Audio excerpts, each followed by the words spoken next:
I can. I can hear you, Dan.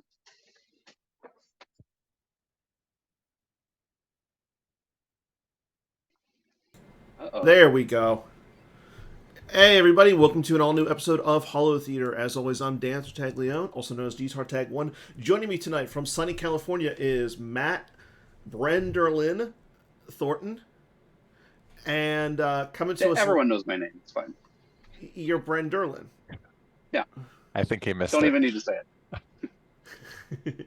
And coming to us live from the city in the clouds is the biggest man on the biggest man in the Star Wars universe right now, Hayes Hunter. How you doing tonight, Hayes? Just woke up from a nap. I'm great. Well, naps are great. Like you think when you're young, you get a nap, it's punishment. Nowadays, it's just like, oh man, I had a nap. Everybody's like, yeah, go you. What if we Like, guys? What if we just talk about naps for the next hour? We should have. I hate the whole lunch break thing. Let's have a nap break at Majors. Oh my god! I After mean, Game 7, I will like you know it's that's kind- Ryan Jellison's secret tech is that after every round he goes back up to the hotel room and takes like a cat nap. I can see it. I know Batmouse took a nap on Saturday. I mean, I kind of took a nap I'm on not giving away Saturday too and many Sunday, secrets, but yeah, let's get into like Star Wars. We're here to talk about Star Wars, not naps. But we got an exciting show. We're gonna go over worlds. We got a new world champion to talk about. I don't know who it is though. I mean, Matt, congrats on the world champion. Uh, you were commentating, Dan. Come on, don't even play like you don't know. I didn't commentate the finals. Somebody booted me off. They wanted more experience at the table than to have me on. No, I believe we're joined by current Star Wars CCG World Champion Hayes Hunter. Hayes, I noticed you already changed your profile on the forums to be the world champion. Oh, I didn't change it. Keith did. Oh, that was done Yeah. for you. He's like, hey, do you want this? And I'm like, yes, I do. Of course you do. Yeah, why wouldn't you? I mean, I like that they do that kind of like automatic now for every world champ. It shows like just that little bit of like notoriety saying, hey, I've done it. I've climbed the mountain. But before we get into talking about worlds and again our latest greatest world champ, let's get into the news and talk about some of the stuff that's upcoming in Star Wars CCG. So first things first, we do have a couple of live events coming up soon. Those include the Tatooine Regionals in North Glen, Colorado this Saturday. September 8th through the 10th is the European Regionals out of Bochum, Germany.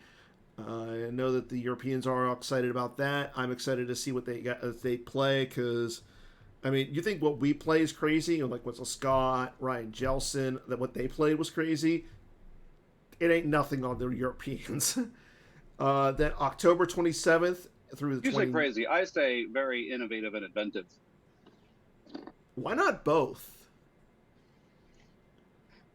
Porque no los dos. Exactly. October 27th through the 29th is the Indoor Grand Prix in Seattle, Washington. Make sure everybody goes to that. It's going to be fun. Worlds was amazing. So this event should definitely be fun. I'm excited on it. Worf's always puts a good time together. He does. Like, Worf's puts on a good time. All the Seattle guys are really good. I'm really excited. The city of Seattle is just amazing. And then in November, the first weekend of November, which is the 4th through the 5th, Kendall is going to be celebrating his birthday by hosting the Corellia Super Weekend out of Columbus, Ohio. That is going to include the Corellia Regionals as well as Ohio States. It's going to be a really big weekend. I know a lot of people are already talking about going to it. I think, Hayes, you said you might be able to go?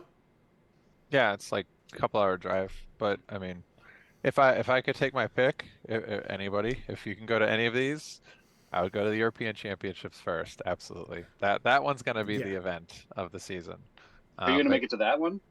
No, it's really funny. Tommy was asking me to go. He waited till good and late on Sunday night. Was like, "Hey, buddy, come here," and that's terrible. But Yeah, yeah, Tommy's a heck of a guy. Like, just getting a chance to talk again. Meeting him at Worlds was really good. He was saying about how he's going over there. Him and Peter Jacobson are going to be like the only like Americans over there. Chiefs lives over there, so that doesn't even really count. He's yeah. He lives over there, but I mean, he is still American. Like, he's on an American team. Like, That's true. so, but I'm excited because then afterwards, Tommy is going to come on to Holotheatre to talk about all of his adventures. He's been all over the globe. I know he went to, did he go to San Diego? yep, He went to say that was kind of his first big event, and then he like Yeah. has been everywhere. yeah. Since he's Like the default answer is, has he been there? The answer is just yes. Well, I know he was going to go to Kendall Holman's boot camp. He did? Ohio. No, he didn't. There were some issues with the flights. I could have swore. Oh wait, maybe he was somewhere on Tuesday, and then I remember seeing him Saturday at like New Jersey tournament, and then Sunday Yeah. at Atlanta tournament. I thought he made it to Ohio at some point though. No, he He unfortunately definitely made it did to the basement at some point. I don't think it was for the boot Okay. camp. Yeah. But yeah. He wasn't at boot He made camp, it out. but he definitely He made it out here for like random Wednesday night. Yeah, exactly. like gaming in Pasadena, and I think that was like the week, like a week earlier. He was in Travis's basement. Yeah. So he's a jet setter. I gotta ask, what is he? Like, does anybody know what he does? Because the fact that he gets He's to an do airplane all mechanic. this- That's He why works- he's able to get all of the Oh my flights so gosh, that's easily. amazing. He works for Delta, so it's like very inexpensive and very relatively Oh. easy for him. Yeah, He's got it Yeah. made. I love great- it. Like, great perk of the job. it is. Anyway, I would suggest that we pivot. I love Tommy. I love it, but I suggest that we well, we got one pivot last to talk thing. about Worlds. Well, we're going to with talk our- about with Worlds our in a guest second here. after we remind everybody that September 1st or August 31st at 12 midnight Gemp time, the OCS returns. So we have a bunch of decks from Worlds that are new and wonderful to play. I saw some great decks this past weekend, which we'll talk about in a second. But Wait, so you're saying in 2 weeks the OCS is back? the OCS is back in 2 weeks, sir. Oh, The final one of the year. You- I was told that when I won, we took the month off. I thought that was the deal. Well, no, you took off August. Oh, okay. So it was like all right. It was a pre-celebration because everybody knew that you were going to do well. sure. But yeah, let's get into Worlds. Like, everybody's on here to talk about Hayes. Again, Hayes Hunter is your 2023 World Star Wars. I'm here to talk World- about naps. I mean, why not? But no, we got to talk about you, Hayes. You just won Worlds. You've been playing this game for a little bit. Like, I from what I've heard, you've been playing it for quite a bit. Yeah. Yeah, when In was your first reflection, tournament? well, I don't know, 97 or something, but 98. It was the Kashik Regionals in 98 was my first tournament win, and it was July or August. Mm-hmm. I meant to ask my mom because she has pictures and she dates everything like old people do. Did she give you any of the pictures? I mean, I have some, but I've been too busy since I got back to go digging. That's But yeah, fair. it's literally been 25 years since my first tournament win. I mean, that's crazy.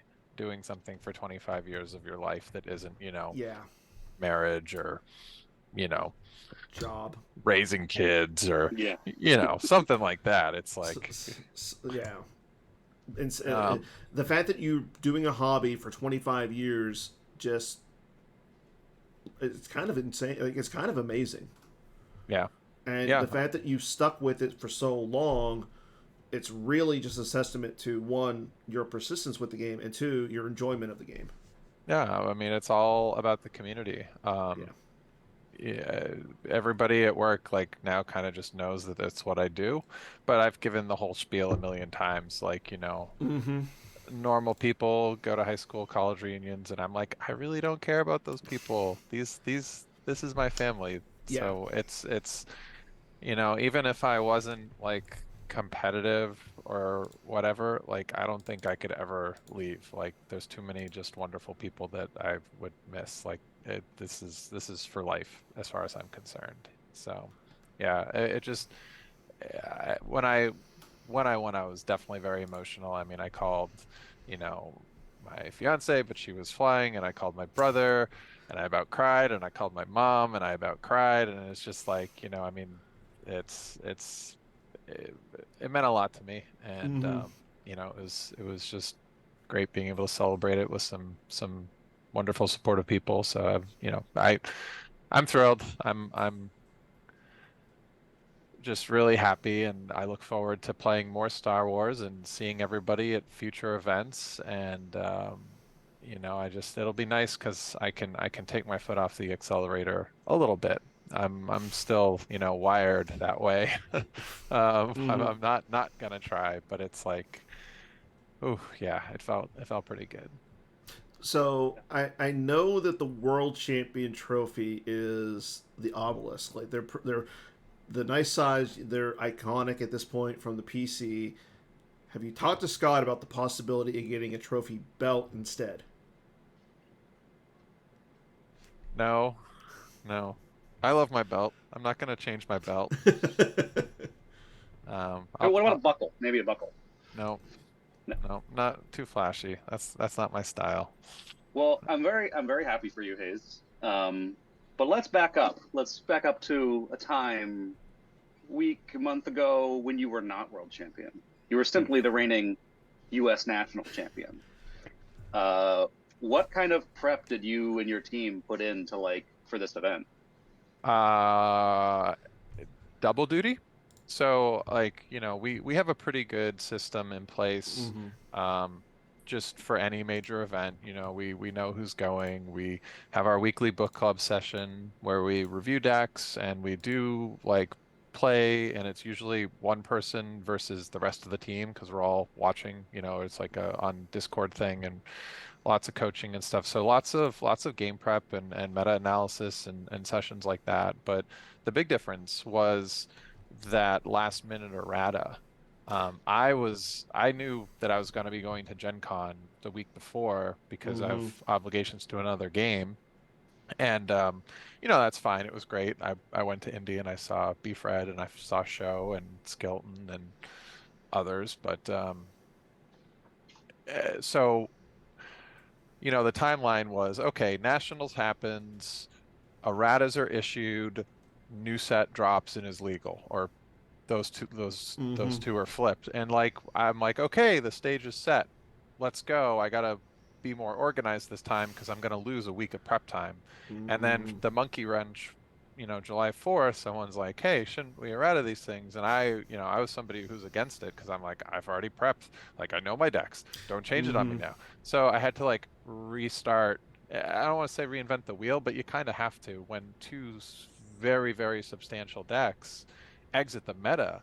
The dominoes that fall, it's a butterfly flaps its wings in China type thing, right? Mm-hmm. There's all these wrinkles and iterations, um, that you just have to like pay very close attention to what people are on GEMP, what conclusions they're drawing. You have to do your own testing to see what falls out. So like I have like a whole pile of like HelloFresh meals that just never got ate because every night I was like, can't cook dinner, need to watch more games on GEMP, need to play more games of Star Wars. Like it was a lot. I mean, we had to almost restart the process over. I mean, it Mm-hmm. wasn't from scratch, but it was stressful. So as a result, I mean, and you talk to anybody that wins any tournament, it's always about the prep work. You talk to sports, you see interviews for people who win sporting stuff. It's you play like you practice. Mm-hmm. All the hard work is done in practice, and then you get to the main event, and it's just sort of going through the motions. So, I mean, there's more to it than that, obviously, but we felt very good. Last night we actually did our sort of debrief call with Team Five, and we just looked and we're like, yeah, we were spot on our meta analysis and what Mm-hmm. and the one thing that we didn't really catch on to, we were off in two regards. One was ISB came out of nowhere a little bit. Like we sort of got the fact that there was rumblings and we tried to put together some stuff, but we didn't find anything super compelling about it. So I think ISB caught lots of people by surprise. Um, and then the other thing we were very surprised that there was not as many clones. And Mm-hmm. One person played clones on day dude, at had you had a little window into the Team 5 chat at some point, I was definitely like, oh yeah, I'll play clones day one. Like I was very, Wow. very high on it because one. it's yeah, but I mean, you iterate enough and you're like, okay, I can see how this is kind of not a great matchup. Like specifically the dark side deck that we all ended up playing, the Tom deck, the dark side desert landing Mm-hmm. site, SSA deck is very good at going wider than the clones can handle. So that was instantly identified as an uphill battle. And then we also found that a Walker deck that was well prepared also gave it fits. Mm-hmm. Now, you could flip the coin on that one. If the Walker player wasn't prepared, clones would stomp them. But we learned, I mean, we got enough games in that we're like, it's a little high variance. Let's just go with what we think is the best deck, which is obviously Obi Muning. So it And was I, really, really weird that we were 6 of the 9 10? There was 10 Obi Munings? I don't think there was that many. There was 9. I 9 know of there it. was 11 of It the. was 9 and 10 between Obi and 10, Yoda. 10 Yoda, 9 Obi, but 6 of the Obi were Team 5. Yes. Which blew our mind because we're like, how is no one else playing this? This deck is still really Um, good. Like I If you had asked me Tommy, a week before, I probably would have told you I was playing Obi, and then I just lost every game with it in the week between then and Worlds, and I was like, I can't play this. hmm, But I think that a lot of people were going with the lines that Obi took that big hit with the two erratas to it, and it was still good, but it wasn't as reliable. Because like with Master Luke, you could just go down. He could hold a site essentially by himself. You could throw Leia, you could throw Padme. It's such a insane beat squad, but now he has to be alone. He has to do all this other stuff. He's not as reliable as he once was. And like you said, like Obi was still really good. I think you guys just you played it at nationals, so you knew the lines on it. Joe, I believe he played it at nationals as well. So again, you guys knew the lines on it. Whereas now everybody was trying to find that light side deck because I've talked to my guys, Matt, Batmouse, all them, right. and looking for a light side, it was just outside of like Obi. I mean, there wasn't just a clear cut light side like there was last year, where it was the Yoda communing in the ROPS worlds. I don't know. I We have a question before we move on from like just the prep into like kind of the what the actual meta was. But before that errata, I mean, we say errata, it's really more like blanking 2 cards, and then there was the errata to the that was basically hitting Obi Muning as well. What were your decks? Because you said you knew what your decks were. Rops, Since that Rops and Obi. Rops and Obi. Okay. Yep. Hmm. So Yeah. so your light deck actually didn't end up changing. I mean, I'm sure like you would have changed the card. You wouldn't have had to play the same 60 cards, but Correct. Yeah, I mean, basically, prior to the errata, I was split between doing Obi or clones, and then yeah, it didn't change really because, and I probably inevitably would have come off of clones just because of the Mm-hmm. variance that you can experience with it.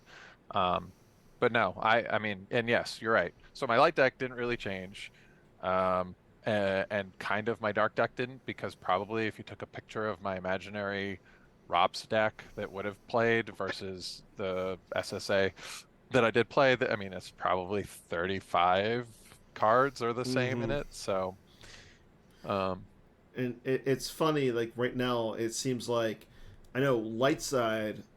You see a lot of the same cards. You see Ray, you see a variant of Luke, but like the light side, there's a few of the same cards. But if you look at dark side, ROPS to that, like you're almost playing the exact same cards in both sets, like the winning decks at least.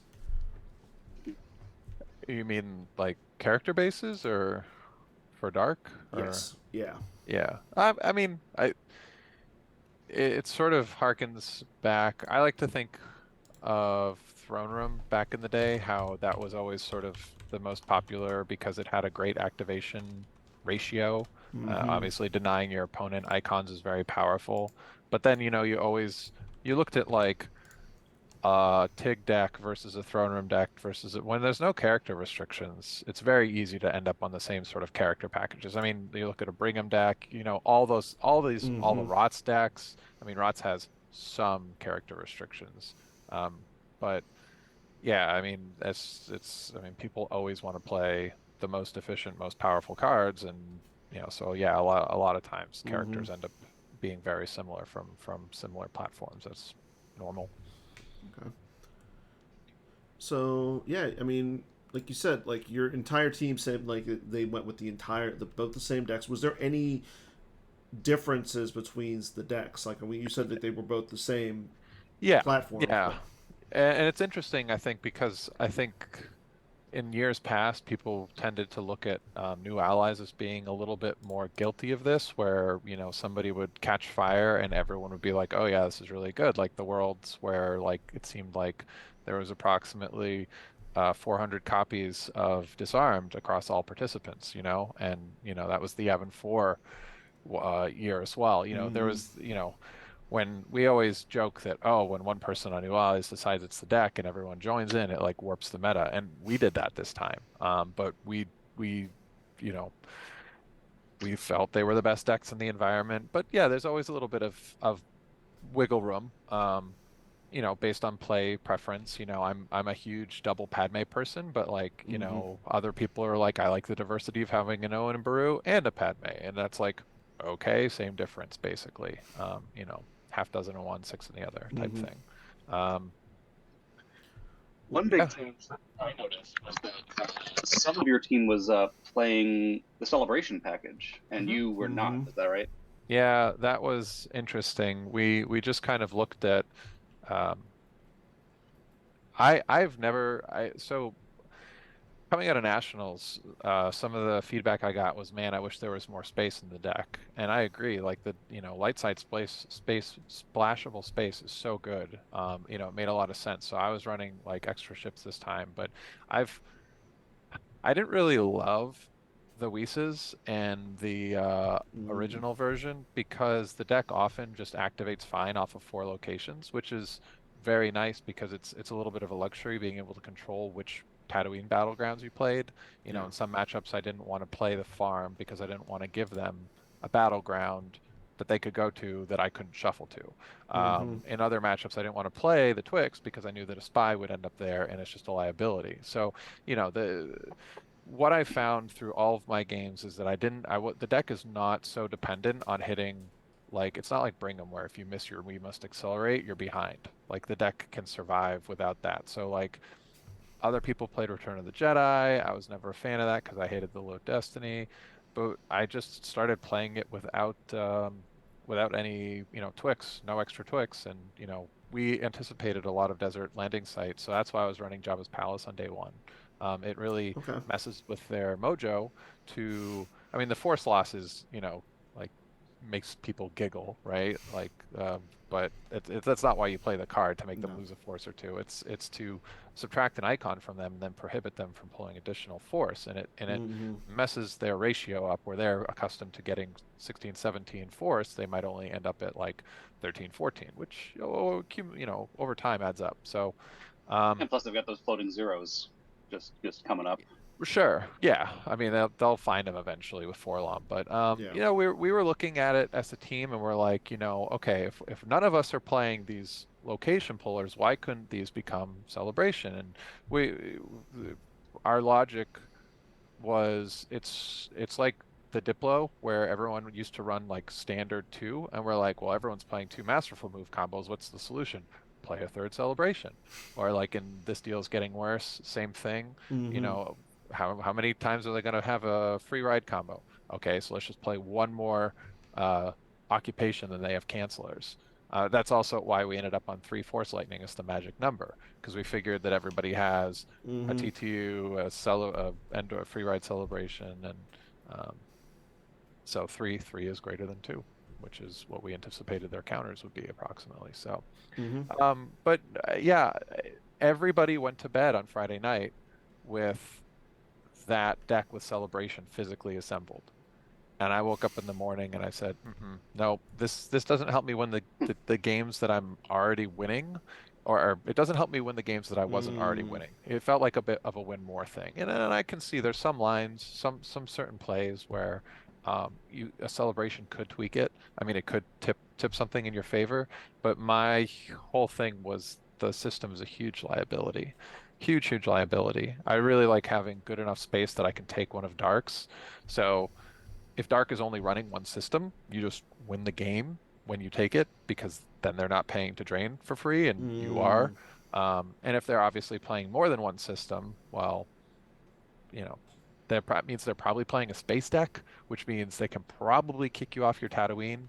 Um, but anyway, I think the system's a huge liability, so I took it out and I went back to the list that I had been testing for, using in all of our internal testing games for Mm-hmm. the prior 2 months. It was just, I'm like, I win a lot with this deck. It's got to be 90% plus. Why would I feel like I need to monkey wrench it at the last minute? So I didn't. That's fair. So actually, let's go ahead and pull up the decks. Like I had the list right now. We'll pull up your day one decks, and then we'll get into your day one performance, and we'll look at that as well. So we'll start with the dark side because the dark side was probably the biggest talk of the tournament. It is very, very similar to Tom Strother's deck that he's been playing on Gemp a lot recently. Like if you log into Gemp and you see Tom playing, he's probably playing this for his dark side. So No, he's onto the combat response wrinkle now. Haven't you been paying attention to games since Worlds? no, I drove all day Monday, worked all day Tuesday, came home. Or no, Tuesday I had a bunch of stuff to do, and today I worked and napped, as we all established. So the dark deck is definitely like I'll take credit for Obi Muning because like that was my nationals deck and whatever. But man, this dark deck was, yes, it's Tom's concept 100%. He's great deck builder. He is very good at, I think Jellison is the one who said this, taking the game to its natural conclusion, meaning just trimming all the fat and then Okay. playing. I see an animal. Yes, that's my cat. Okay. Um, but the actual list, I have, and let me pull up. I have probably no fewer than 17 different versions of Desert Landing Site SSA, all different Jeez. flavors. And prior to the errata to ROPS, I had at least that number for ROPS as well. But we walked in with kind of like two lead builds. One was the Jury Juice, and one was not. And we're in Friday night. Um, we're all together as a team, and Werfs is there because his guys dropped out or whatever. So there's like 6 of us, 7 of us in this room. Both decks are laid out exactly as they appear in Gemp, and we're comparing the cards. And we're like, okay, these cards are all the same. Let's take these off the bed. So Mm-hmm. we focused it down to what our differences were.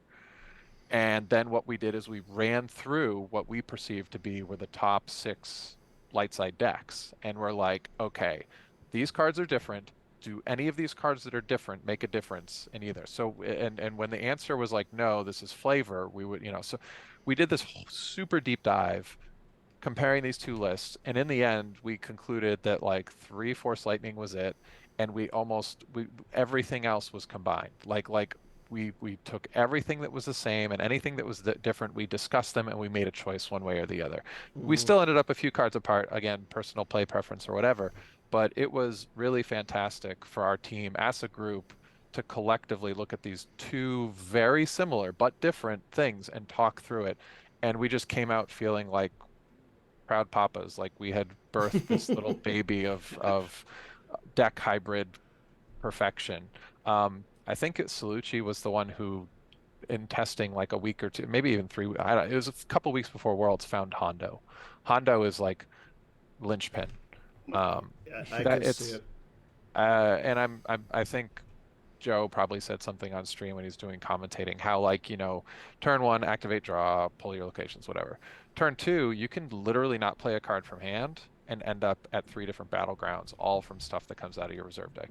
Jabba's audience chamber gets Hondo, gets your ship to Mm-hmm. space. Cantina gets Jaw, and you get to look at a card in hand. So I mean, you could even end up with more cards at the end of your turn Yeah. and still be at three battlegrounds. So it's a certain level of efficiency that's there. And it's it just plays sort of very standard evasion.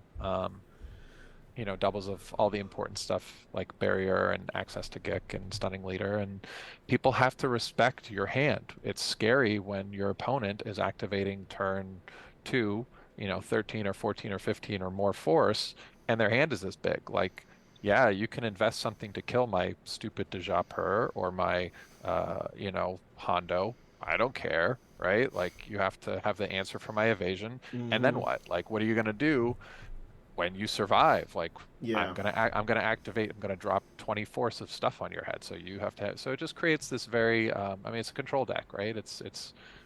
I love going wide. I love going fast. Putting early pressure. So you just take a turn or two and then you go. And it came out. It's really. We were very pleased with the final product after so many different iterations in the Mm-hmm. weeks leading up to it. So. Awesome. Yeah, because I noticed like even in the games that we were watching, you had at least on turn two almost every game two locations. Except for when I played against Casey. Yes, but that was also a very different matchup because Casey was playing two decks that limited your Oh no force. no, I'm so I was actually referring to the first game of the tournament that Oh, Casey and I played. We played the first and the last. The that's first game against Casey all tournament, I activated my five force or whatever, and I had three locations in my force pile. So that Oh was oh wow. okay, yeah, it's just variance, whatever, who cares? yeah. But yeah, no, I mean, yeah, it's just you get out a ton of force, and this is like very, very base. I mean, this is why, I'm my old brilliant pile deck. Like I describe in there why I loved playing 10 Twixes or something. Yeah. The whole if you can get out more force, you can activate more, which lets you deploy more, which lets you draw more. So it just more activation means go go. So Yeah. Yeah. Okay, and then let's talk about your light side. Your that Obi-Wan communing. So, okay, let's pull that up as well. it's I mean obviously we should be looking at the day one lists here. The day two lists are a little bit wonky Yes. for match play. But I mean, if you compare it, it's very, very, very similar to what I played at. I mean, I didn't do any sort of comparison, but if I had to guess, looking at it, it's probably no more than six cards different. You know, Mm-hmm. and that's just a product of having played a lot of games with it and knowing all the different scenarios that you can fall into and analyze it, taking into account the current meta. It's basically the same thing that I played at Nationals, really. And I'll say this one thing: like, just looking at the list, that's a lot of red. Like, Yeah. and being that again, I'm somebody who played like I grew up playing Watcher Step. I feel like a deck that has a lot of red has a lot more tricks to it, and has a lot more. It has a better capability of responding to what the opponent does. So I like that in this deck.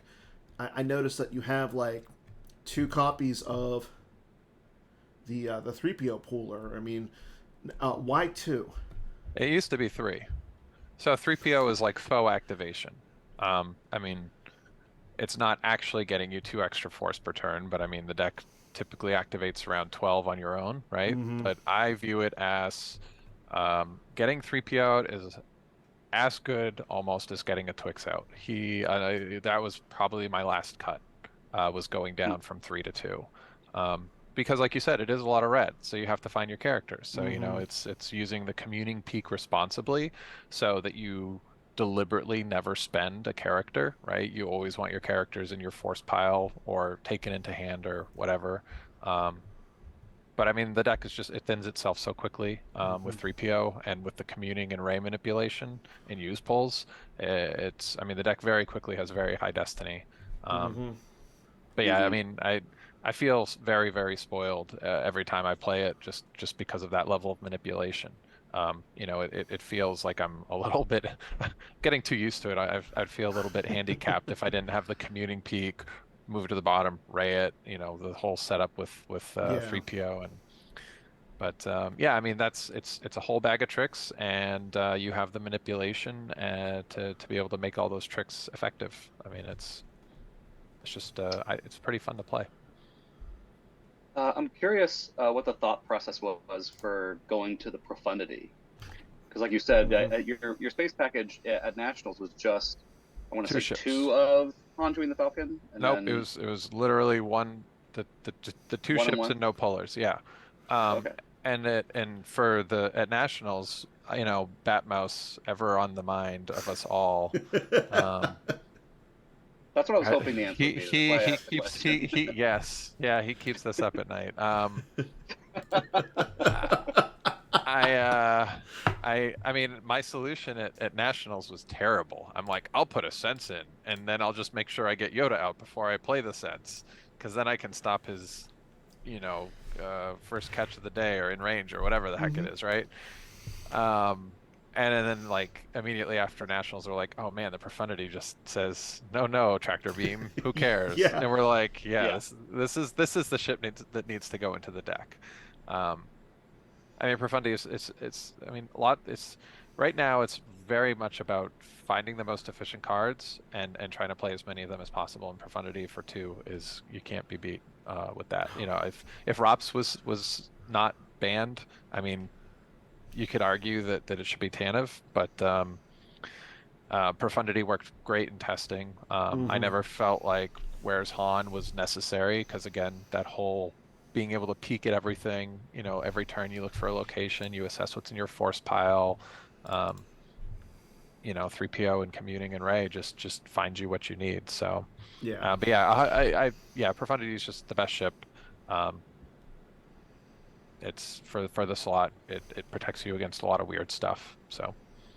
And so we know that the Obi-Wan community, or I must be allowed to speak virtual, just received a errata to the Imperial Detention Shield that made it so that you only you only pull a use pile pool going to the farm or Jabba's palace sites. How did that impact this deck?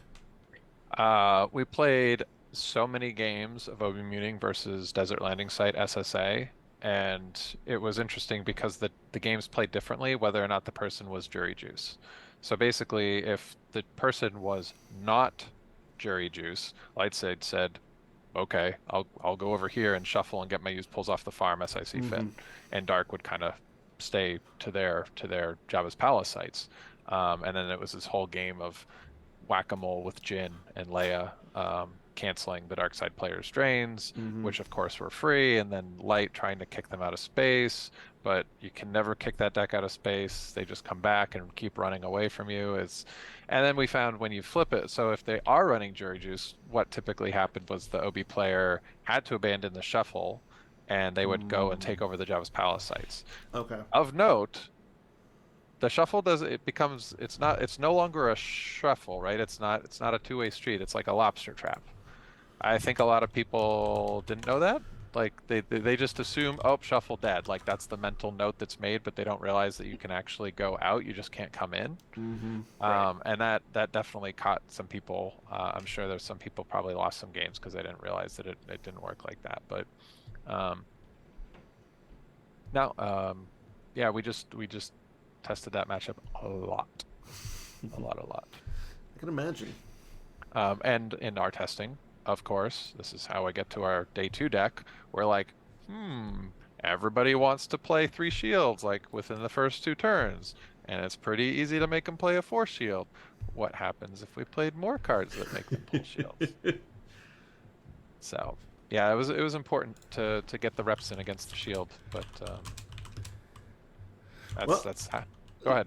I was going to say, well, let's get into your day one performance, and then we'll get into your day two performance because we so I got a graphic showing like who all you played on day one. Again, you mentioned this earlier. Your first game was your dark side, the SSA Tatooine deck versus Casey. Yep, lost And by one. lost by one. And the fact that you said that you had all your activation in your force pile and you weren't able to get that and you still lost by one, that was impressive. Yeah, no, I mean, Casey got both his Twixes on turn one, and I, instead of deploying 3 locations on turn one, I could only deploy 2. And of course, drawing up into cards that you would otherwise pull is further tempo loss. So, when it fast forward to the finals, I felt very confident that I could win that matchup because it had been so close in spite of that awkward start for me. I was um, unhappy that I lost my game, of course, like you play to win the game, but like there, Mm-hmm. it was fine. It's whatever. It's, we're playing a card game. We aren't playing chess. So, and probably there's, if I had looked at the imaginary replay, there's probably a few things I could have done differently to have switched the outcome. But I love Casey and he played it really, really super well. And I mean, he clearly had a phenomenal weekend. He rolled variants and he rolled very well this weekend. I mean, Yeah.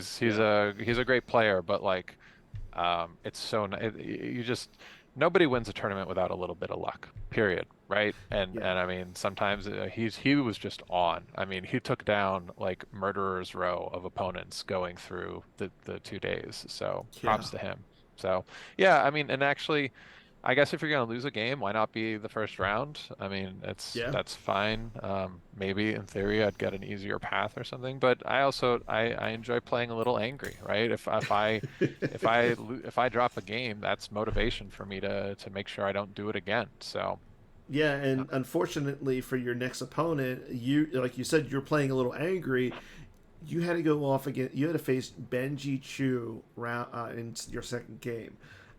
He was playing Set Your Course for Alderaan, yeah, so I felt good about and that matchup too yeah, because, I obviously I had to determine how close or how dissimilar it was to to Batmouse's Set Your Course. That was priority number one. But I had a Um, very strong game plan for that, hmm, and I felt really good with having 3 ships. So at some point in the game, like I overflowed his ship for like 12 because I had all 3 ships. Like, I know the lines in that matchup, but hmm, he's really a wonderful kid. Both Apollo and Benji are just like perfect little gentlemen. And it was a real pleasure to play against him. He's really, really fast. Like he does like I'm just like, whoa, whoa, whoa, whoa, whoa. I slow you're going too fast. yes. And like, you know. I Um played him a couple of times on the weekend, and I had this. I had to slow him down a little bit. Like, I'm like, wait. I might have I might have a reaction to some of the things you're doing here, oh, bro. oh, he I mean, I totally was 1-2 against him he on the weekend, he but you know. totally he totally totally called me on so the sequence of events is he blows up the thing, right? I lose my force. And then I like communing peak, and then he's like deploy Star Destroyer, retrieve. I'm like, whoa, hey, I have an action. He's like, that's right, you had an action. You communing peaked. I retrieve my 3. Now you can play your shield. And I'm like, you got it, buddy. That is correct. I'm like, That's correct. yeah, yep. I'm like, you win. Okay. What can I say? You're That's right. awesome. Yeah, man. It was so much fun to play against him. He's really cool kid. Yeah. But that's the yeah. best story. Like that's the best story I've heard from this weekend. I'm sorry. Besides, like that Scott playing poker on Friday against everybody I've got 5 was in a row. Is that anything? Yeah. yeah. So Those were next you great. played Garrett Larson. I think you were light side against his AOBS. Is that right? That is correct. And again, it's a match. I mean, we feel really bad for AOBS. It got better once Master Luke got a little tweak to him, but it's still just not a good matchup. Mm-hmm. I mean, we were very even in force throughout the game. I was very content to just pile at Tatooine and see what he could do, and at one point, like, he had 2 guys outside, so I shuffle Anakin over. Of course, he disarms him, which I expected. I move Luke over, and I wanted to, but yeah, so I mean, he played it. He messed around with me on Tatooine as best he could. Ultimately, I cleared him off of Tatooine. paying to drain, I was up in the race, and then he went to space, and as soon as he went to space, game was over because there's only one system, right? Like Yep. like if I had been playing the celebration version and I try to sell up celebration, he's cheering because he's like, great, I can go to Coruscant and not have to worry about a third or whatever of the space fleet. So, but because there's only one system, I eventually take it just because, double Padme, and he had, the Zuckuss Forlom ship. He had all three. He had like three ships and like three dudes on there, and I had three Uh, ships and a couple dudes. But when you can draw destinies to attrition and you're tracking 7-6, it's like yeah. eventually light side is going to clear that. Adding So one to every battle list. Yep. yeah, And it was a really. Oh, go ahead. I was gonna say, and I told him that was the biggest fear about AOBS in space was like, you got to worry about Padme up in space because of that extra destiny to attrition. Hmm. Yeah, light side space is too efficient right now. Yes. It's just too easy to drop multiple things on any ship and be clearing. So Right. So you go into the lunch break at 2-1, and you come back and you face Justin Desai and his Yoda communing. yep, yep. And obviously I do a lot of scouting on Gemp, so I was, mostly familiar with the version that he was playing. There's been a number of variants of Yoda Muning over the last couple weeks, but it's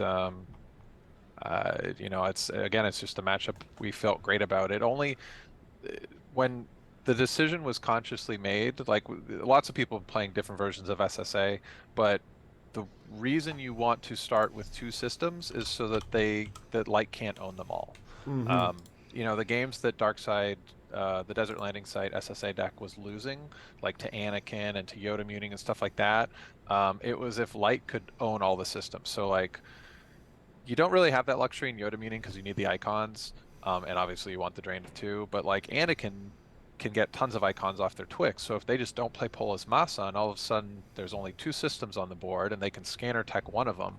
If they can use X-wing laser cannon or something, they can. Falcon owns one, Yeah. Red 5. What other ships own the other one? Like that's the weakness of the Desert Landing Site deck is space, and ironically, I think across all of our team when we were talking about our games, we only lost like we only had ships hit the lost pile from space in like three different games. Like Wow. nobody attacked us. It's a huge deterrent, right? Like you have a ship that's basically a throwaway ship. It draws battle destiny, so what?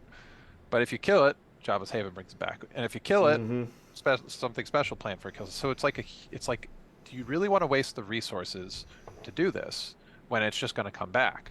But you have to think longer term, which is if they're always draining for free, how do you win the game? So it's actually Yeah. very important to take away space from that style of deck. Like the old, even ROPS. I mean, if you think back to pre-errata ROPS, the ones that only ran one system, Iradu.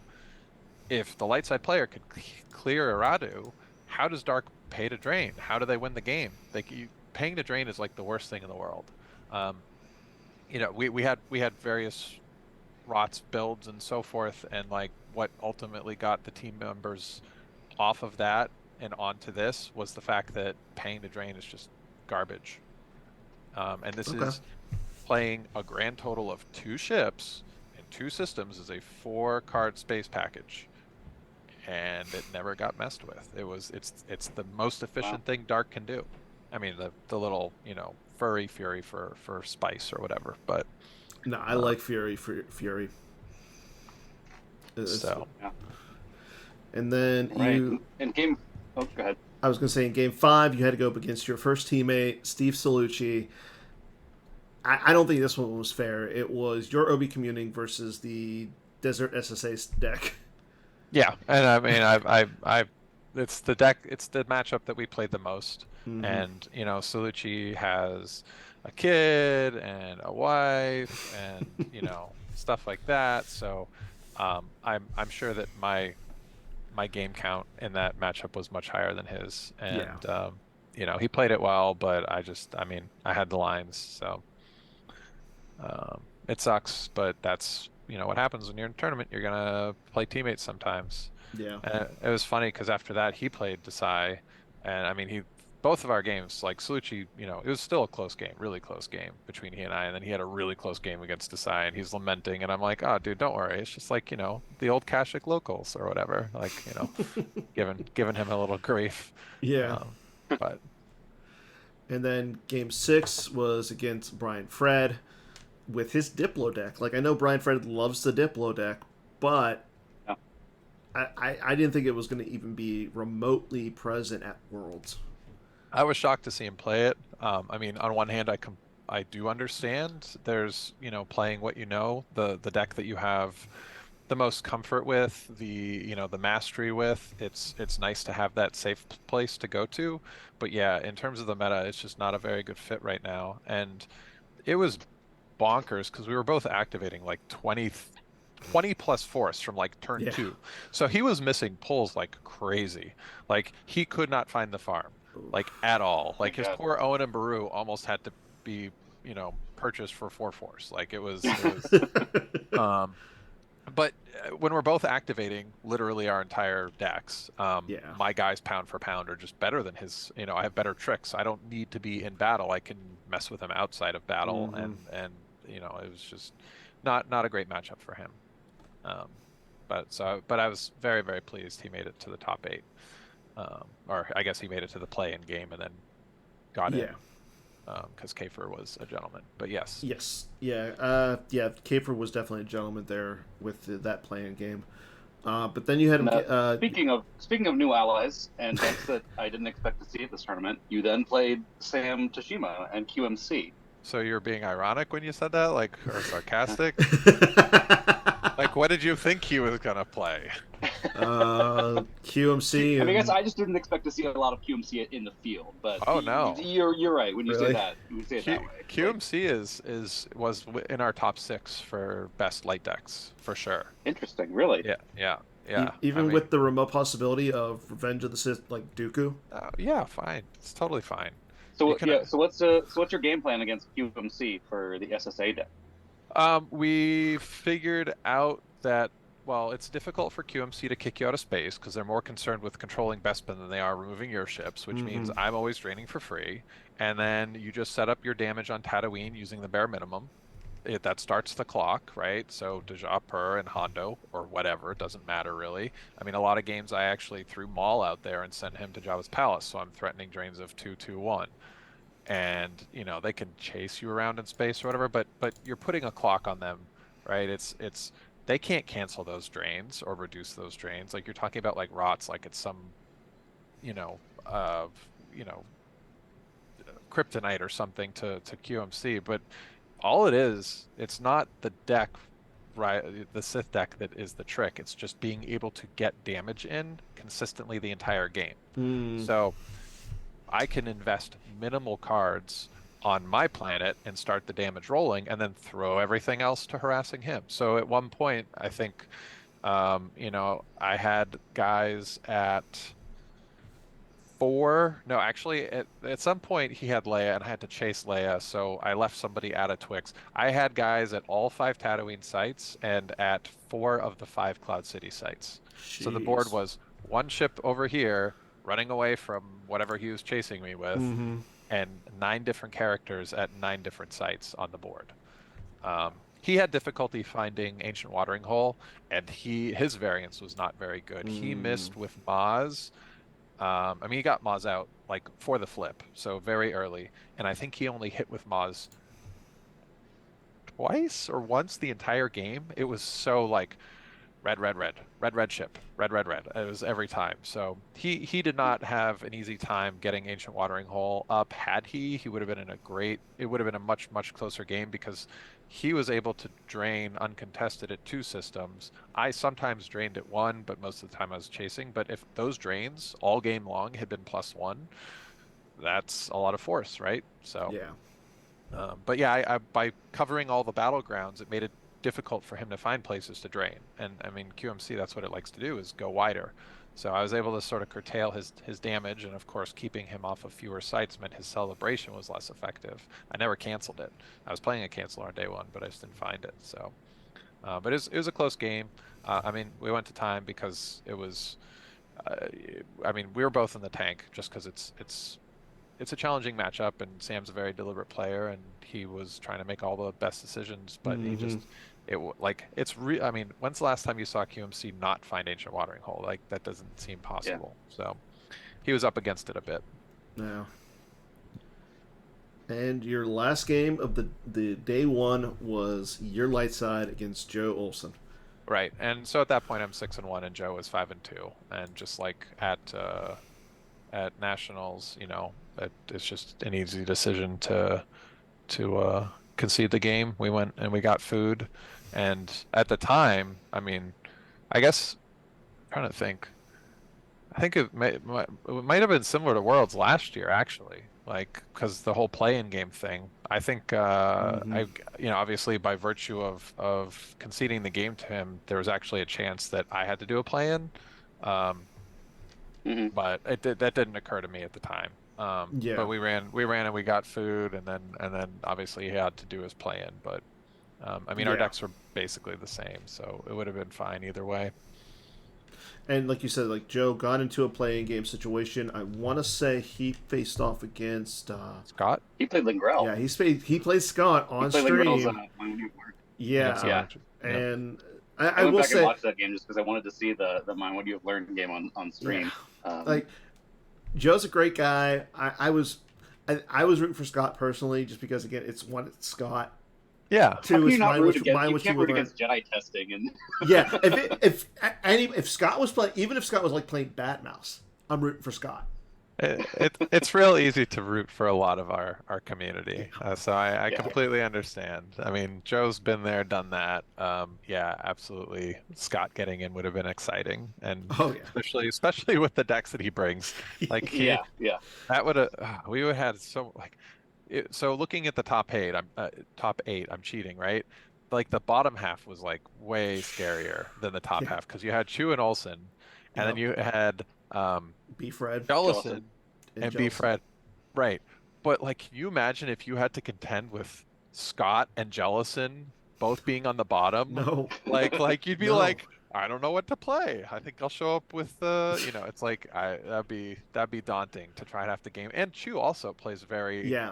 off Like. met. He's very good at adapting for the final day to play Mhm. things that are unexpected. Mm-hmm. I wouldn't. I was actually unhappier being in the top four when I just at a glance looked at the bottom four and I'm like, can we switch, Joe? Let me be down there and I'll play against. Yeah, it was. It's funny because Against like Bat Mouse. That is true. I had bat mouse immunity, or at least for a round, right? well, I mean, I again, think but the it's like, shuffle. I think the shuffle is the best thing. I really do. yeah, Like I hated the old, oh, let's stay up and let's figure out exactly what they're gonna play and tweak the heck out of our yeah. deck to beat that one person. Like that killed me. I think it's way more relaxing now. I mean, you still have to make tweaks. You still make educated decisions, but it's really, really fantastic that you don't know what you're gonna hit. I Yeah. think that's one of the best tournament improvements that we've made. So it was a couple hours fixing up decks and yeah, I that the OB busting that decision was made like a month ago. Like that was so done. I That was that so was like going to be your day two deck, no matter who made it in. yeah Well, yeah that sounds like a great segue because I've been waiting to talk about this deck. Yeah, let's bring it up Um, first of all. And there it is on the screen in all of its glory. yeah. So one last. So it used to we iterated it a bunch. At one point it had like the Jedi presence and the multiple recoils, and Mm-hmm. disturbance in the mhm. force with recoil is hilarious. Jeez. Like, because Yeah. their first activate phase, they activate one, you recoil, and if you can get it to pop, they lose their turn. Which, there's a reason, Time Walk is, a famous magic card or whatever. But um so one of the so multiple versions, we had varying levels of inserts and other weird stuff in there, sabak and stuff, but Lost in the Wilderness. I think Joe had a weapon lev in his, and then he switched it out at the end because we just wanted to have the again collaborative effort here rather than going full on shield busting to like the like we thought it was very important that the deck could do more than that, basically. Mm-hmm. We wanted it to still play like a regular deck, but also to have this extra layer, as opposed to being super, super, super dedicated to the busting aspect, where if, they happen to have two shield pullers and a min or something, you would just lose because, well, you didn't bust them, therefore you didn't win the game. Like we still wanted to maintain like an honest deck, just with this flair. So, but looking at things, we saw ISB, and that caught us unawares. So like the old school "don't do that again" went in, thinking, man, if we play against Oh somebody who's wow. doing that pull, Endor Shield, Marriage, pull Executor, we were like, man, that's gonna stop them for a couple turns potentially. So, Yeah. but And really, oh, go ahead. I was gonna say you got Lieutenant Blount in there for the same reason. hmm I Like, mean, he doubles also though as like Vane killer #1. yeah. So, Uh-huh. We'll get to that. Oh yeah, we'll definitely get to that. but yeah, it was just kind of about uh, realizing that we needed something that was close to home base, but then had this extra oomph that if someone didn't see it coming, it was going to be great. And you know how it goes with um, scouting and stuff. Like I knew that the first game it was going to be a blowout. I just knew it. I was like, this deck will win me the match on the first time I play it. And then I'm like, Mm-hmm. word will get out. That's fine. But then the people have to play differently. And if you've played against the Hitco deck and stuff like that, that busting version, like it's interesting how it changes the game. I mean, It is. it's a strategy, and Mhm. I when I play against that Hitco version, when I was playing Ask the Rops player, it's like I really want to make sure that I don't get blown up by inserts and beggar and blah blah Mm-hmm. blah. So what ends up happening is I give up free drains. I give them free drains all game, and that feels really bad. So Yeah. there's not like a really wonderful thing to do against shield busting except be uncomfortable the whole game, and that's kind of a great sign of a deck's abilities. Is does it make your opponent feel uncomfortable and put off? Mm-hmm. And this deck 100% does. So So, yeah, so the obviously the question. Oh, go ahead. no, you go. Well, the question that I wanted to ask you is, which of the shielded cards that were you running, kind of more to just to bait the shield pull, and which ones were you running to like that you really wanted to get through? You know what I mean? Like Right. I'm guessing Harvest you're running two of, so Mm-hmm. like that was the one that you wanted to like actually get to choose four cards from your lost pile and retrieve them, right? And take one Yeah. into hand. Yeah, I mean, I think the because there's no inserts in this, I think the potentially game-winning um, cards are the beggar draw your fire combo, and then Yeah. the harvest stuff, and especially in match play, if I can sneak a couple, a harvest or two or three, then that can change the differential so much that I win the match. Like it doesn't matter how badly I do with the Mm-hmm. target deck. So clearly the draw their fire and the beggar and the harvest are like the finishing punches. Um, I'm a but little surprised that we didn't see frozen assets in the deck. it's less good because if they play something like Wipe or Dark Time for the Rebellion, they can get force on top of it. Yeah. And beggar, you can spend that force by Yeah. communing. You in battle pay one force to gain to your power. So it's a very easy way to deplete that extra force. Yeah. Should they be able to generate it? Let's So go. Revolution was one that you were playing more to. I mean, it's a good card. It's going to deny them force or take away some ability on their site or whatever. But that was more to bait the shield pull than for to make the other stuff go through. Right? You're Is what saying Gunite, you mean? I was saying Revolution, but Oh, Gunite, Revolution. yeah, Yeah, yeah, yeah. also, Revolution is absolutely a baity card, but I mean, yeah. if you can flip their Twix around, that can be devastating if you hit it Yeah. turn one, turn two, you know? Mm-hmm. Mm-hmm. I mean, it's a game of resources, and it's super effective to steal their resources for the rest of the game. So, Yeah. yeah, looking at the list, maybe I should have added the weapon lev back in or something like that to push it further, but Uh, I mean, It worked out for you. So it yeah. did. Yeah, well, I mean, it was unfortunate, obviously, that Joe and I played again, but just it was literally the same scenario happened at Nationals, right? I scooped to Mm-hmm. him in Swiss. We got paired. I had the weaker deck. I was playing dark, he was playing light. We knew OB Muning was 4-0, so I, conceded to him, and luckily he made it into the top 8. Here it was a little bit more, I don't want to say it was more clear cut, because in theory, I risked a play-in game myself, and obviously he was probably going to have to do a play-in game because he was started the round at 5-2. So there was not a sure thing there.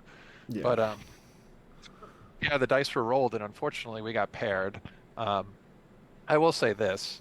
I mean, the advantage was that nobody got to see my full decks before moving into the next round.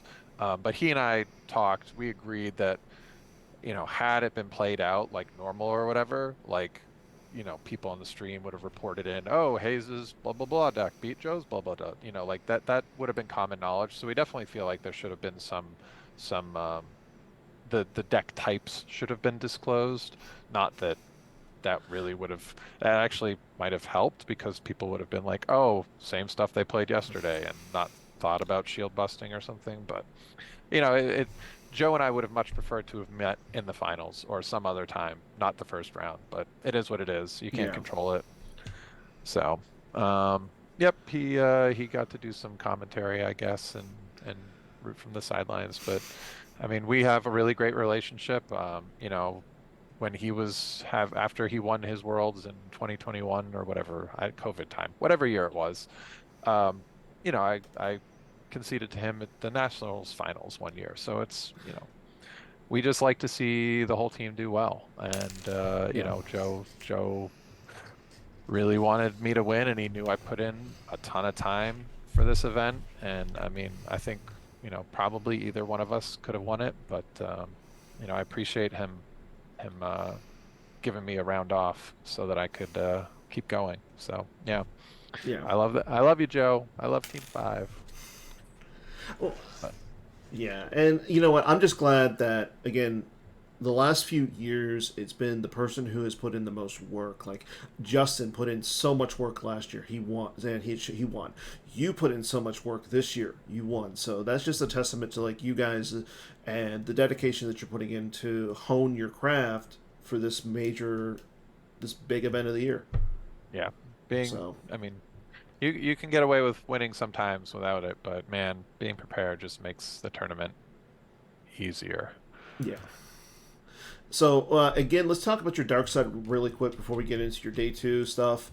You stuck with the same deck. What were the big changes that you made going into day two? I woke up and I put in 2 Gicks. I was still doing the 1-1. In fact, the night before I had switched out the Masterful Move combo, thinking there's not going to be QMC or Celebration. Let's just make that a Mm-hmm. Destiny 6, because Destiny 6 is great. And Yeah, then in the morning, both Joe and I agreed. We're like, no, we need double Gick. We need that safety net in match play, because you can't just like get a beat down and lose your match. Like that's yeah, just not an option. So that was the morning of decision. It really just and this is what I think what the shuffle promotes is not trying to go nuts and jump the shark for the next day. It's really more about fine tuning. So we just kind of looked at our decks, and everyone played the same decks, right, on Team 5 mostly. So we had a discussion about like what cards worked, which cards didn't work. mm-hmm. And like the standout for me was Janice was not amazing for me in my games, and other people echoed that sentiment. And then other people said Galed was fantastic. And we were nervous about like Phil beat Choose space stuff in part because he had Galed to increase all those drains. Mm. So Galed went in because we thought that the wonky space stuff was a legitimate threat. I also like the fact that Galed works against QMC, right? Like it's not like a binary thing like Search and Destroy. He just always adds more damage, if they're not coming at you, of course. And Mm-hmm.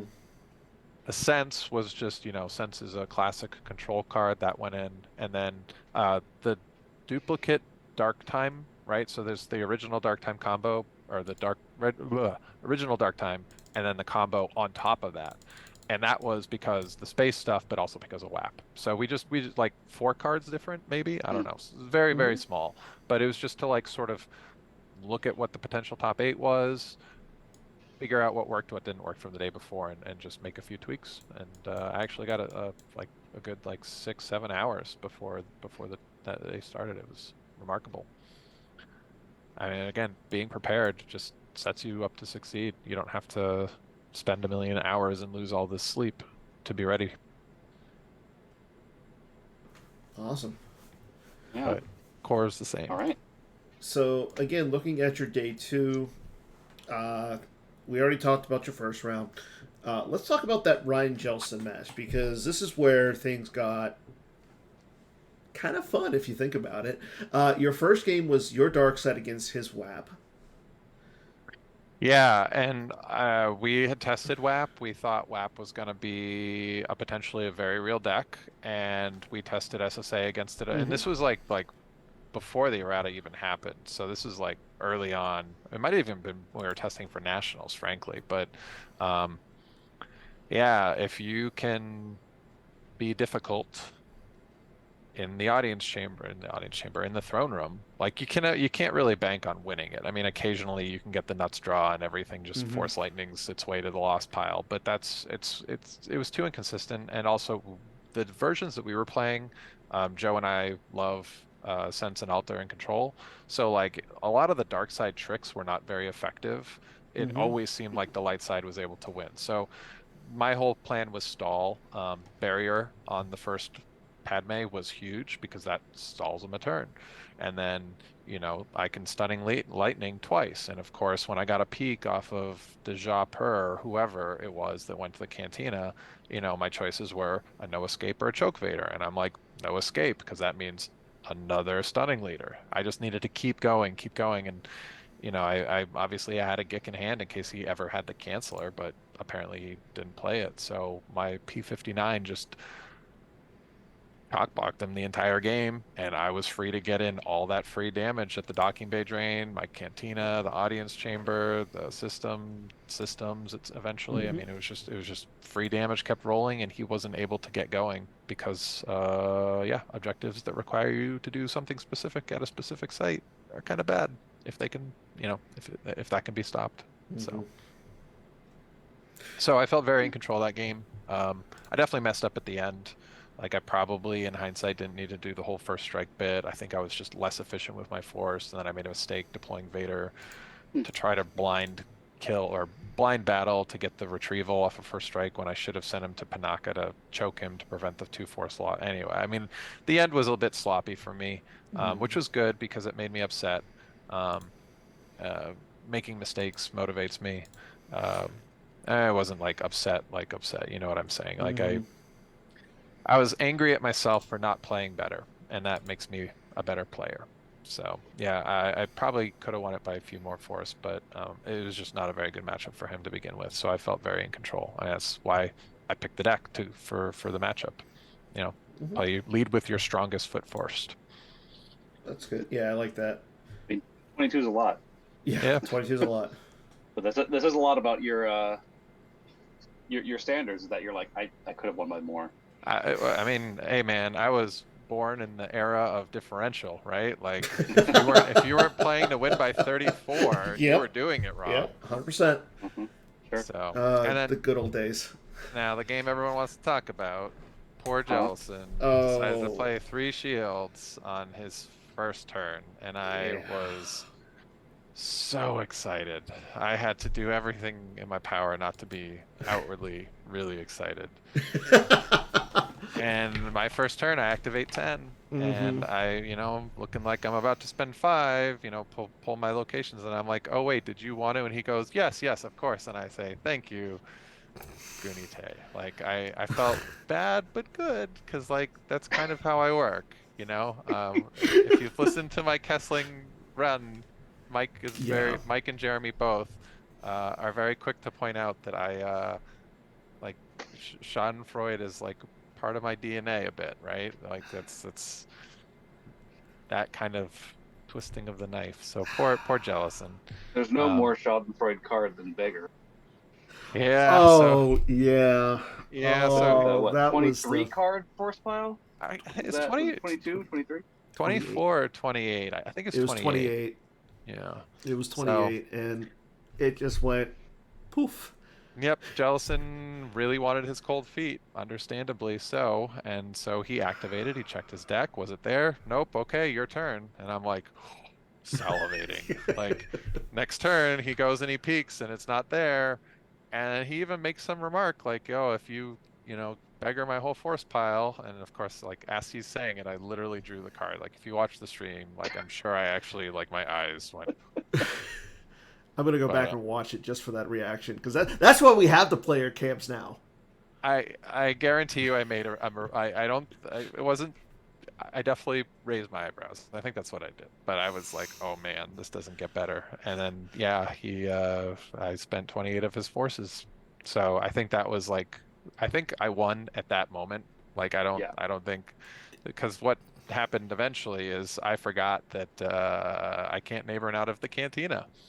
So I put Lieutenant Bloud over there. And the plan Yeah, was for some people to join him and then they couldn't. But it wouldn't have mattered. I mean, he could have dropped. He could have. I had the Hujix. I had yeah, the Jedi Lev. I had. Well, I still had Walkling because I Uni Todd for my beggar back. So I mean, I was mm-hmm. just gonna repeat this pain cycle again. Yeah. Um, And it's funny side note. So myself and Brad Reinhold, we're sitting there doing the commentary. We commentate on that, and we go, and I think Brad says, "Wait, he can't neighbor out of the cantina because of Imperial arrest order," and we're just sitting there like, "Oh no, did he screw Superior. up?" And then we just see you like jealous and concede, and we're just like, "Okay, that happened." And Joe comes running out like, and he's just like, "Did you not understand what happened? Do you not understand? Like, Hayes almost screwed up." I'm like, wait, did Hayes concede? Like, but then you come out and you're like, yeah, it's just like, wait, no, Hayes won. well, yeah, it turns out that he didn't Big actually have confusion. any characters in his hand, Yeah, so Blount would have been fine, which is yeah. like And stupid. that's the thing. Like, I was again, we saw his hand on stream because he was holding it at an angle. We could see it, and we were like, he has no characters. Blount is safe, and we say that on stream. But again, Joe just had to like come out and yell at us, be like, Yeah, "No, don't you understand? yeah. Hayes No, almost screwed up." yeah. I mean, it would. I mean, So that's. love you, Joe. There was a lot of discussions about this at just throughout the weekend. It's Yeah. interesting how Star Wars, unlike like Magic, you have to basically play perfectly to win. Like to win at the highest levels, you basically have to have no life. No, You well, know? uh, I mean, you're not wrong, but to win at the high levels, yeah, there's a lot to it that Star Wars doesn't have. Right, but if you look at the decision trees that exist in like another game like Magic, it's technically fewer than what you deal with in Star Wars. Oh, Like 100%. I have never played a perfect game of Star Wars in my life because Star Wars is just it's so non-linear just by virtue of the mechanics of the game. Yeah. So it's I don't think I played any game perfectly this tournament. I don't think anyone ever does. It's just that the game is that hard. I think I made cumulatively a lot of great decisions that got me to where I was. But I mean, yeah, that was definitely a gaffe. But it wouldn't have been a match losing mistake No. because fortunately I had an answer I could recover from it. I mean Yeah. that's anytime you make a mistake. Like I made a mistake against him in the prior game by not going after Panaka and going after Obi with first strike damage. Like that was a mistake, but it didn't cost me the game. I mean, it could have, maybe, I don't know, but Yeah. you get away with a lot in Star Wars. You do. It's just who plays the most perfectly or the I, least badly is I was who. going to say, I think it comes down to not only that, it comes down to who makes the least amount of mistakes, who is able to keep themselves in a position so they don't lose, and versus where and who's the most Magic, prepared? I Yeah. think yeah, that's that's who. Yep. There's a lot of different things. Like, don't get me wrong, Magic is a very hard game. Star Wars, I keep saying, is just so much harder because there's yep. little mistakes can lose you the game, and you can make those on turn one or two, and they just compound against you. Snowball. Yep. Snowball, yeah, Yep. it's insane. Whereas Magic, you can get lucky. You can top deck the right card at the right time. There's so many different things. Now, granted, I mean, in Magic you can get flooded or you can get have the drought. So I mean, yeah, that's why I love card games for those little minutiae. Yeah, I mean, if we wanted no variance, we wouldn't be playing a card game, right? It's just accepted part of it. But it's not chess. It's okay to make mistakes. You just need to make fewer mistakes than your opponent. That's Yes. that's what it comes down to. And let's get Yeah. into the finals.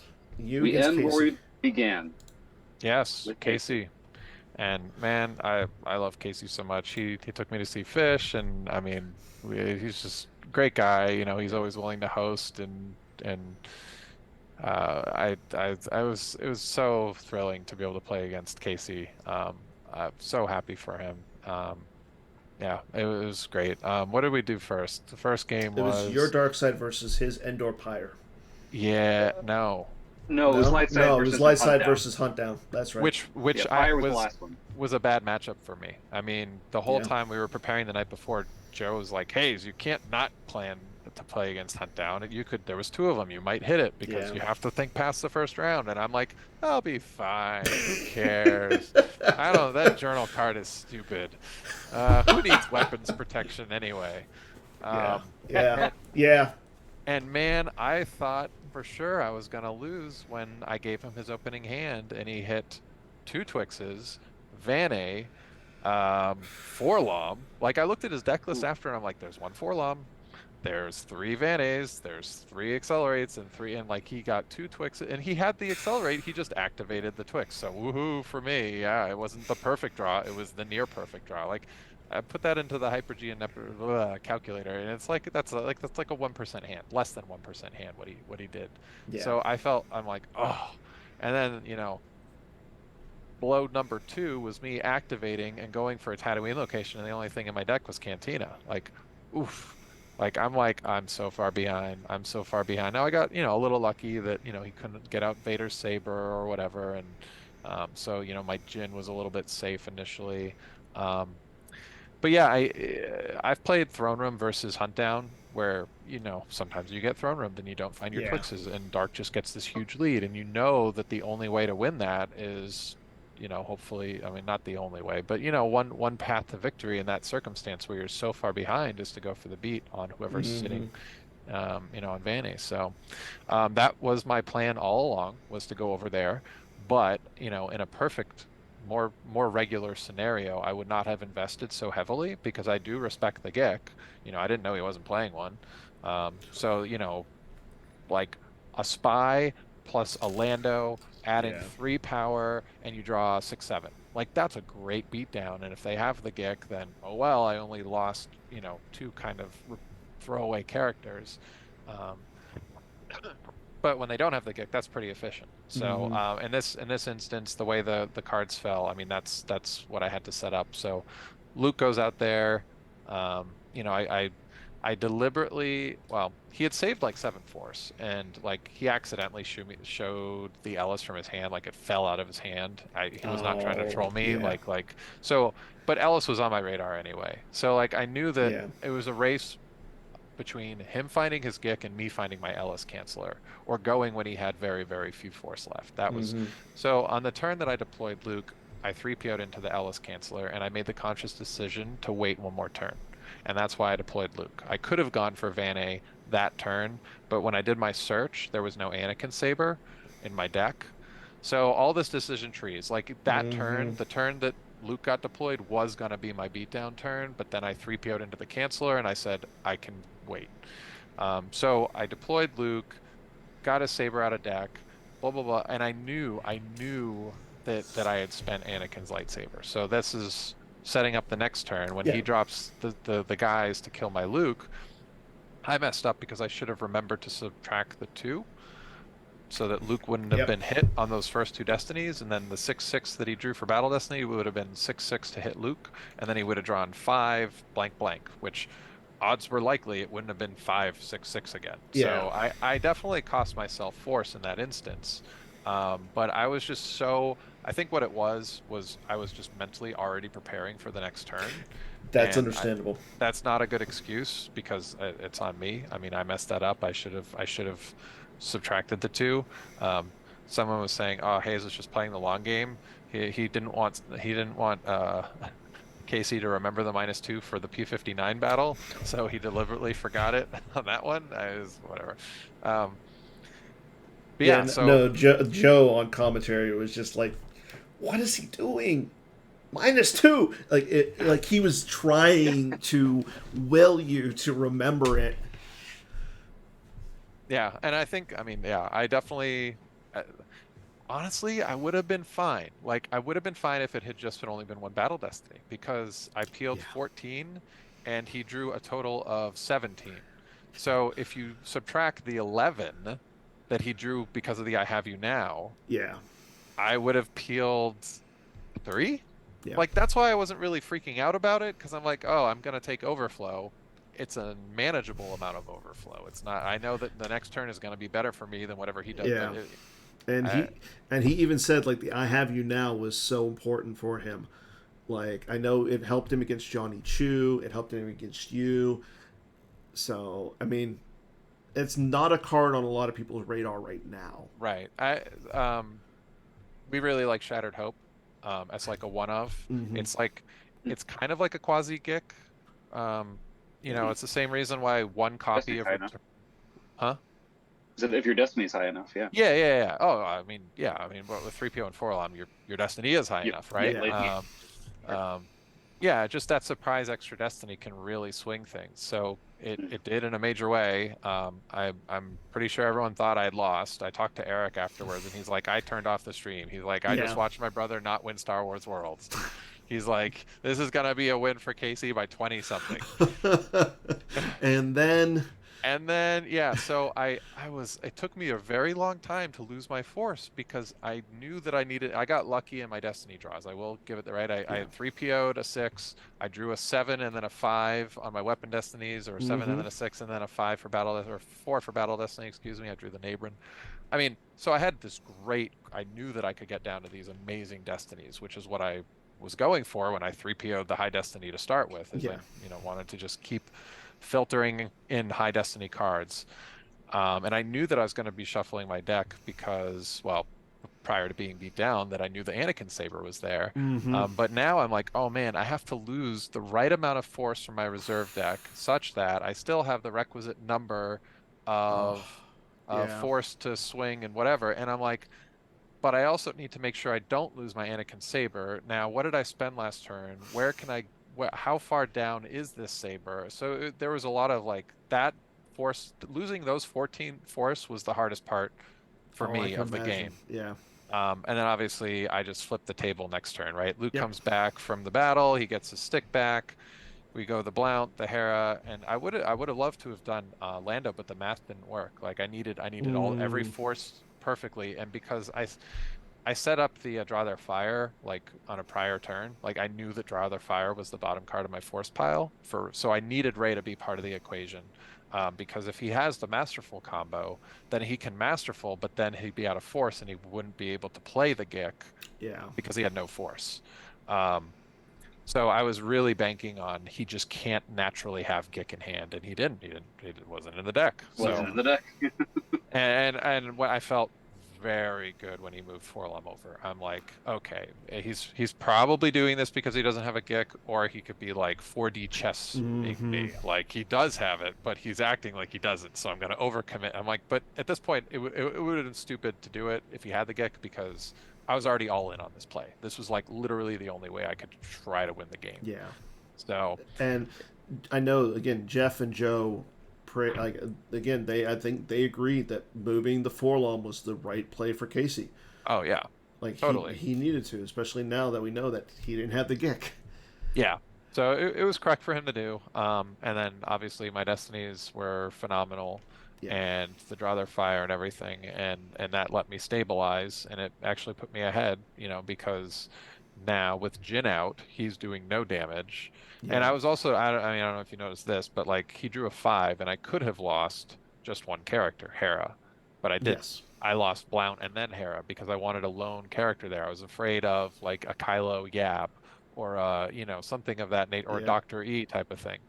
And of course, when he eventually did kill Jin, I got to see his cards. It's Sniper, the You Are Beaten, which were the two cards. Well, I was and Doctor E. So Yeah. two of those cards, I was like, well, this would be really bad if I had two characters sitting over there. Mm-hmm. And then it was P59 and Doctor E, and neither of those is good against Luke. Yeah. Between the -2 and the fact that he resets so Luke was like perfect. Luke is like invincible. Um, Yeah.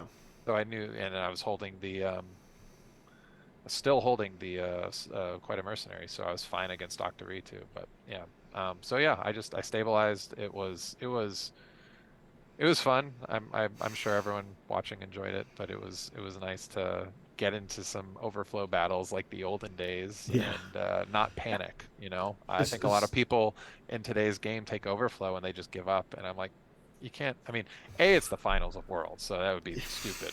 But in general, like people just overestimate what I. This is why I love playing aggressively, because what's the worst yeah. that can happen? You lose some force. Okay, you make them lose force back. That's the point of the game, right? Yeah. So I was Yeah. not phased by that. And Yeah, as much as like an early mistake can snowball in this game, it also a comeback can happen if you take early Yeah. overflow. It's like certainly not the end of the game. Like, yeah. now I do agree with Tom. Tom is in the chat. He mentioned that the whole force lightning loss on Jin, that Casey missed one of the turns was really big, and Huge. yeah, that was insanely big. Yeah, I think that was one of Casey's mistakes, is he could have just been patient and waited draw. It's because he drew a 5 in that overflow battle. All he had Yeah. to do was activate down to it and then fire. I mean, Yeah. his timing was off on his force lightnings. Um, so that was, and he also missed like twice force lightning. I mean, Jin was doing her thing. That's Yeah. what she does. She is the most annoying character in Star Wars. Which I love her. funny enough that it's a card designed by Casey. I know. Casey, I love you, man. I had to and speaking of which, Casey, I'm hoping to get you on Holotheatre next week because I know you're watching. We'll talk about your run because your run was really really nice. And then game He two. can tell you all about how Brian Fred tried to get him to run ComScan detection the entire time we were in New York. He's like, nah, I don't think so. What is that I, card gonna do? yeah, we And then in were. Brian Fred's game against him, he like dodged and handled in the same battle. Yeah, Apparently, we Casey is saying we can't afford him. Yes, we can. I mean, You're a public defender. Of course we can afford you. ComScan is an interesting card. it's a good card. I like it. Well, it sort of falls under the category of free ride combo, where it just has so many lines of text, you kind of have to like just go with it, because it's Yeah. it's sort of the same way like Lana and Odin were very popular for a very long time, just because of all the different functions. Um, we initially started playing with ComScan, and we took it out because we're like, no one's playing these cards, and then slowly but surely we're like, hey, looks like people are putting these cards back in. All right, let's run it for the tournament. I And it mean, was. come on. All you have to say is 2 words: bat, mouse. Yeah, yeah. I have such an irrational hate for undercover spies. Yeah. Whatever the appropriate number of anti-under cards are, I'm always that +1 or 2, because I hate them so much. Yeah, But Casey was saying about that right now. He's like, funny story. Brian Fred talked to me all week about putting ComScan in the deck, and I told him no, I'm good. And what happened against Hayes with the missed Fort Lightning also happened against Brian Fred. oh man, yeah.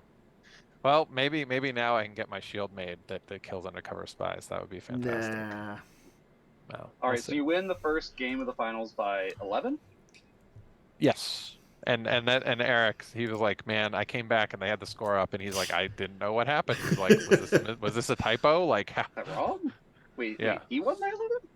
So, and then we were in the matchup, which I mean, I love revenge games just because that's who I am. I don't like to lose. I like to, if I lose a game, you know what I want to do? I want a rematch instantly. Like that's my competitive drive. So I was very, very happy to be able to play the same exact match that we started off the weekend with.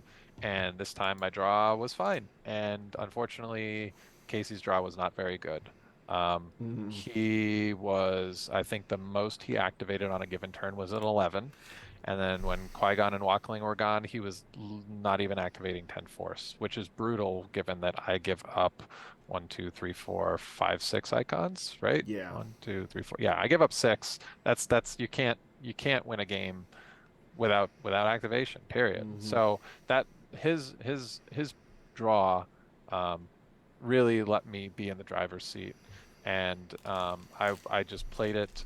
I don't want to say conservatively, but there was like certain times like I forced pushed for a Gick when I think if it wasn't the finals of Worlds where I needed to win this game, I would have probably forced pushed for a more aggressive card. Yeah. Um, but a lot of the decisions I made that game were slightly different, just given all the things. Like I lamented at the decision late in the game to force Mm-hmm. Lightning blind, mind you, solo, right? Because I knew what was in his lost pile.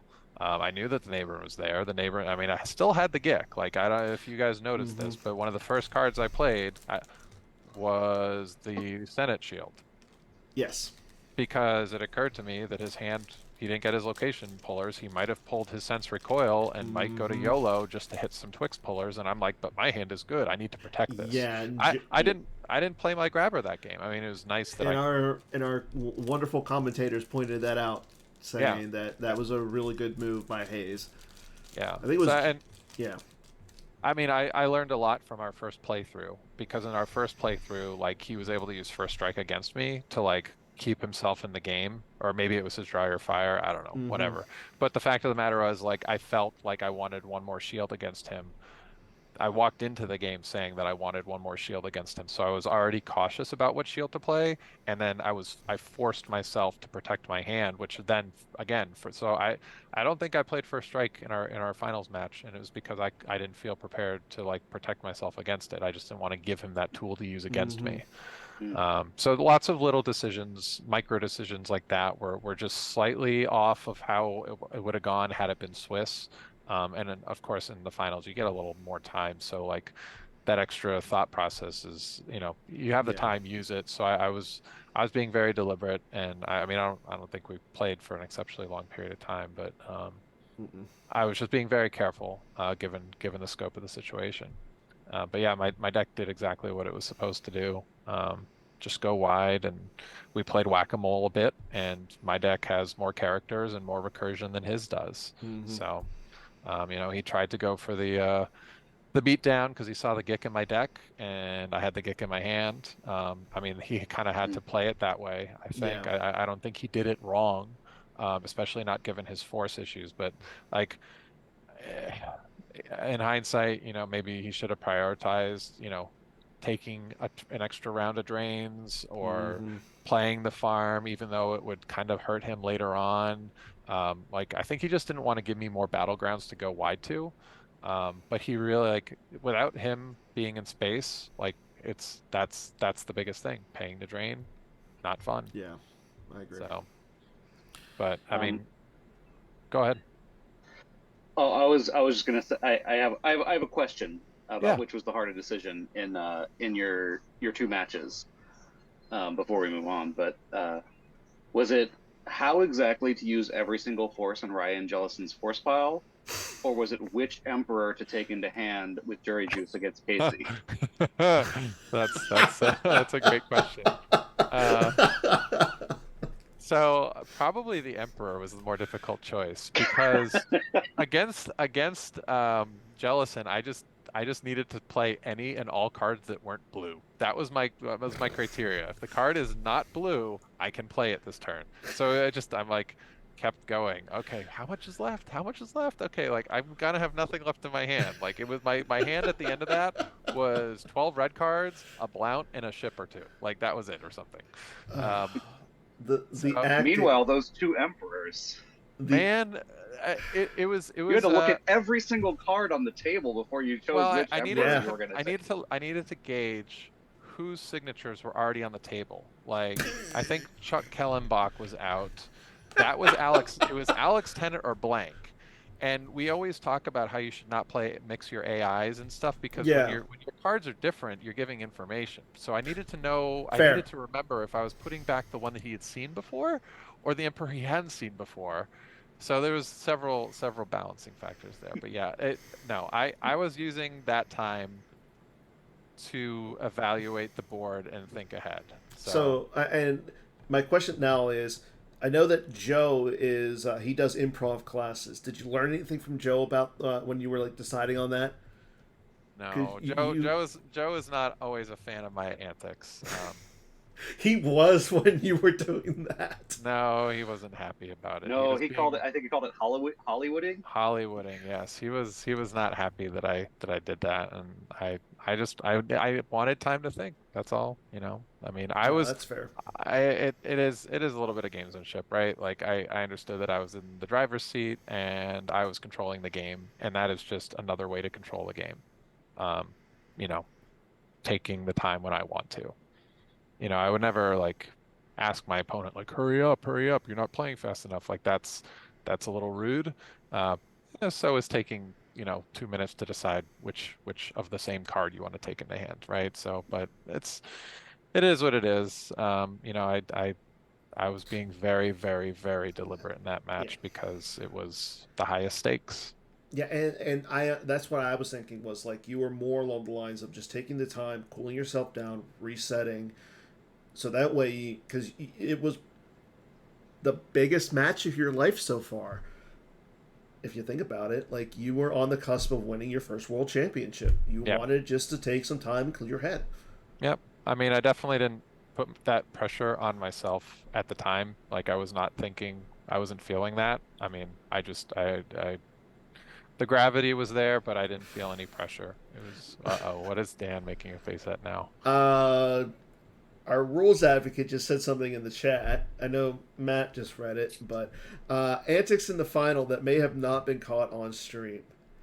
Hayes, you sense a Wisa that Casey plays to pull the Boss Nash Chamber. Yeah.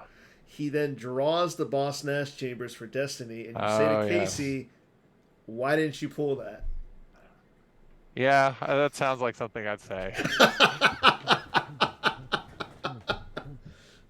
Yeah. Yeah.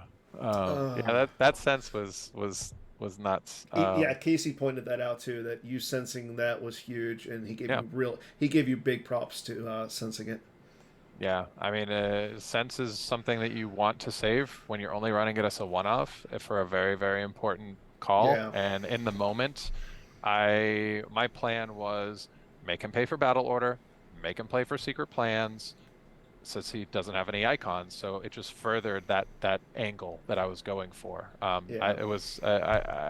I think 100% it was the correct call to sense it. And like after I played it, like I'm like, okay, that was good. And I'm like, oh, what if he has this? What if he has the neighbor now? And I'm like, well, I still have the Gick, but I don't really want to have to play the Gick yet. So it was this. It's this. I went. That was a gut reaction. Games Like I within mean, games. yeah. So it's there's a lot of decisions to make in Star Wars. Yeah. And I commend you, Casey. I mean, you played really well. I got a little bit luckier and I made a few less mistakes than you did. I mean, I really love you, man. So again, you won Worlds. Again, congratulations. You go out to dinner. What do you guys have for dinner? Decision fatigue was real. I think we got whisked away to Italian. I Okay, think not a it bad was choice. Sunday night. Yeah, it was Yeah. across the street. It was actually very good.